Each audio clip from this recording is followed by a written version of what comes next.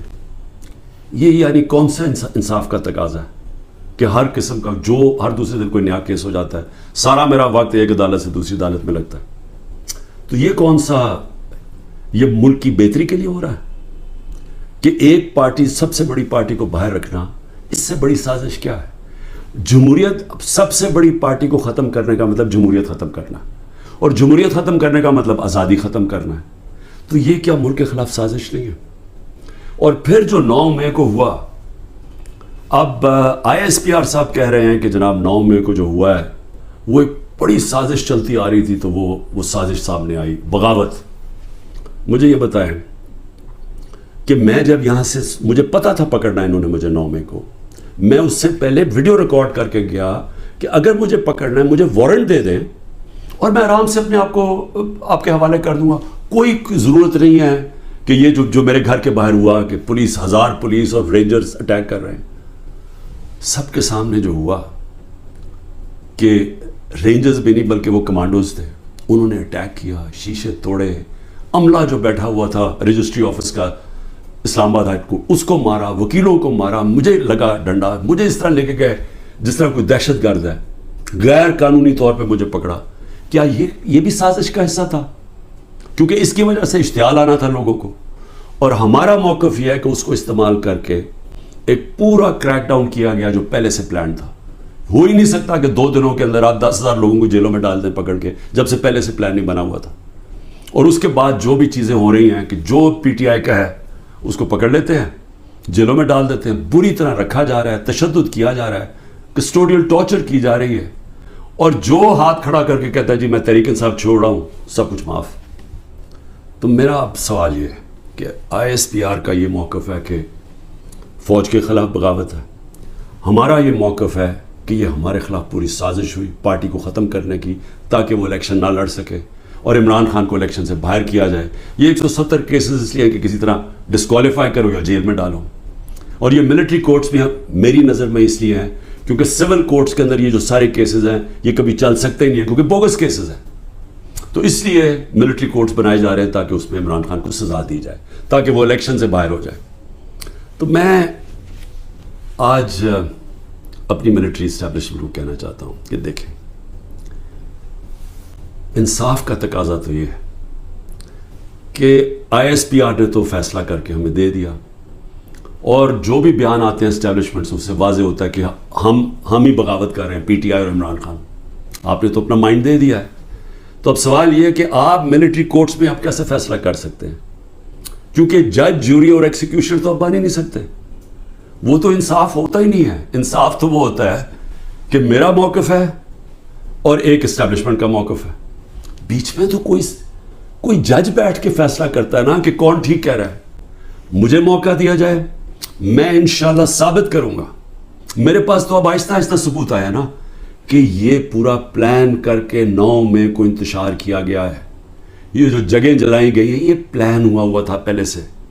یہ جو پکڑے تھے 10,000 لوگ یہ پہلے سے پلان بنا ہوا تھا, اور یہ پلان صرف ایک مقصد سے تھا کہ تحریک انصاف کو ختم کرنا ہے. یعنی جو کاٹا ڈالا ہوا تھا, جو بار بار مجھے ہمیں اسٹیبلشمنٹ بتاتی تھی, جو میرے ابھی بھی لوگوں کو ملتی ہے, تو ہمارے جو سارے لوگوں کو ملتی ہے ان کو یہ کہ جی عمران خان کے اوپر کاٹا ڈال گیا ہے, آپ کسی اور پارٹی میں چلے جائیں, پی ٹی آئی کا کوئی مستقبل نہیں ہے. پہلے تو ان کی بزنس بھی بند کرتے ہیں, گھر بھی توڑتے ہیں, سب کچھ, لیکن ساتھ پھر یہ مایوس بھی کر دیتے کہ جی عمران خان کا تو کوئی چانس ہی نہیں ہے. تو بڑے ریسپیکٹفلی میں کہنا چاہتا ہوں کہ ایک یہ عدالت میں کیس چلنا چاہیے اور اوپن ٹرائل ہونی چاہیے. میری ایک اور ریکویسٹ ہے, یہ ٹیلی وائز ہونی چاہیے ٹرائل, کیونکہ یہ ملک کے خلاف اگر بغاوت ہے تو یہ کوئی چھوٹی چیز نہیں ہے. تو یہ چھپا کے نہیں ہونی چاہیے, پبلک میں ہونی چاہیے. سارے جو آپ کہتے ہیں کہ آپ کے پاس ثبوت ہیں آپ لے کے آئیں, جو میرے پاس ثبوت ہے وہ ہم لے کے آتے ہیں, قوم کے سامنے رکھیں, کیونکہ اگر اپنی فوج کے خلاف کوئی بغاوت کرتا ہے اس کو سزا ملنی چاہیے. میری طرح کا آدمی جو فیصلہ ساری باہر 20 سال باہر کمائی کی, سب کچھ بیچ کے آج میرا پاکستان میں, میرا ایک پیسہ پاکستان سے باہر نہیں ہے, تو مجھے اگر غدار کہا جا رہا ہے تو مجھے موقع ملنا چاہیے اپنے آپ کو بے قصور ثابت کرنے کا پبلکلی. اور دوسری طرف جن لوگوں کو آج اوپر بٹھایا گیا ہے, جو سارے آج دبئی بیٹھے ہیں, پاکستان کے فیصلے دبئی میں ہو رہے ہیں, مجھے یہ آج بتا دیں کہ کبھی سنا ہے نریندر مودی جا کے کسی اور ملک کے اندر اپنے وزیروں کو بٹھا کے فیصلے کر رہا ہے؟ کبھی سنا ہے کہ برطانیہ کا پرائم منسٹر جا کے یورپ میں بیٹھا ہوا, یا یورپین پرائم منسٹر کہیں اور جا کے کر رہے ہیں؟ کبھی دنیا میں سنا ہی ہے؟ یہ ملک سے مذاق کیا ہو رہا ہے کہ جن لوگوں کا سٹیک ہی پاکستان میں نہیں ہے, ان کی دبئی میں بڑی بڑی پراپرٹیز ہیں, لندن میں بڑی پراپرٹیز ہیں, اور یہ مجھے کس نے بتایا ہے؟ یہ ہماری ISI نے ہمیں بتایا ہے. یہ نیب کے جو پہلے چیئرمین تھے جنرل امجد, انہوں نے مجھے آج سے 20 سال پہلے 23 سال پہلے پوری بریفنگ دی کہ ان کی کتنی پراپرٹیز ہیں ملک سے باہر. یہ سارا وقت ہمیں کدھر سے انفارمیشن آتی تھی؟ کیونکہ ISI کے پاس انفارمیشن ہوتی تھی, ادھر سے ہمیں انفارمیشن ملتی تھی کہ ان کی کتنی پراپرٹیز باہر ہیں, انہوں نے کتنا پیسہ کیا, فلانی ڈیل سے کتنا پیسہ کمایا. وہ لوگ جو آج اربوں ڈالر کی باہر پراپرٹیز لے کے بیٹھے ہیں, جن لوگوں میں ایک کہتا ہے کہ نواز شریف کہتا ہے کہ ہندوستان کو کہ جی یہ پاکستانی فوج دہشت گردی کر رہی ہے ڈان لیکس میں, دوسری طرف واسف زرداری جا کے کہتا ہے امریکنوں کو کہ جی ایڈمرل منل کو, وہ حسین اکانی اس کا ایمبیسڈر کہتا ہے کہ ہمیں بچا لو پاکستانی فوج سے, امریکنوں کو کہتا ہے. وہ ٹھیک ہیں جن کے اربوں ڈالر باہر پڑے ہیں, اور جو آج سارے مل کے, یعنی پاکستان میں انہیں کوئی جگہ نہیں ملی میٹنگ کے لیے, وہ باہر بیٹھے ہوئے سارے. اور عمران خان جو سب کچھ اپنا چھوڑ کے بیچ کے آج پاکستان ہے, وہ غدار بن گئے. مجھے یہ بتائیں, میں پرائم منسٹر 3.5 سال تھا, مجھے ایک بتائیں میں نے نجی دورہ کیا ہوں, پرائیویٹ وزٹ کی ہو. میرے بچے انگلینڈ میں تھے, 2 دفعہ مجھے برطانیہ کے پرائم منسٹر نے آفر کی کہ لنڈن آؤ, میں کیوں نہیں گیا؟ کیونکہ میں جب کوئی باہر کا دورہ کرتا تھا پہلے میں دیکھتا تھا میرے ملک کو اس کا کیا فائدہ ہے. کیونکہ جب ایک پرائم منسٹر باہر دورہ کرتا ہے پاکستان کے ڈالر خرچ ہوتے ہیں, وہ پریزیڈنٹ تھا, اور ملکوں کے علاوہ. تو آج مجھے تکلیف یہ ہے کہ یہ جو لوگ اوپر مسلط کیے ہیں, جو دبئی بیٹھ کے پاکستان کے فیصلے کر رہے ہیں, یہ محب وطن ہیں, اور میں اور میری جماعت ان کو غدار کہا جا رہا ہے. اس لیے اس کی اوپن ٹرائل کریں. یہ بیٹھے اس کو ٹی وی کے اوپر یہ ٹرائل ہے, مجھے موقع ملے بتانے کا قوم کو کہ ہمارے سے ہوا کیا کیا ہے, میرے سے کس طرح غداری کی گئی ہے, کس طرح میرے سے جھوٹ بولے گئے ہیں, کس طرح کمر میں چاقو مارا گیا ہے, اور آج پاکستان کو گھٹنے پہ پہنچا دیا ہے. آج ہم معاشی طور پہ بھی اس جگہ پہ پہنچ گئے ہیں کہ نریندر مودی کہتا ہے کہ اس کو پاکستان کو چھوڑ دو, یہ اپنے بوجھ میں ہی کر رہا ہے. آج یہ سٹیٹمنٹ آئی ہے, 14 مہینے پہلے اس طرح کی کسی کوئی سٹیٹمنٹ آئی تھی؟ ذرا صرف دیکھ لیں کہ پاکستان کا وقار کدھر تھا اور آج کدھر ہے پاکستان.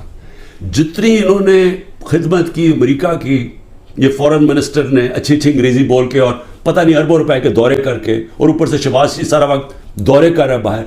جو جوائنٹ سٹیٹمنٹ آئی امریکہ کی اور ہندوستان کی نریندر مودی کے دور, مطلب یہ کہ کشمیر کی جو ساری وہ جو بیچارے اتنی دیر سے اپنی آزادی کی جنگ لڑ رہے ہیں, وہ پاکستان دہشت گردی کر کے لڑ رہا ہے, وہ آزادی کی جنگ نہیں ہے.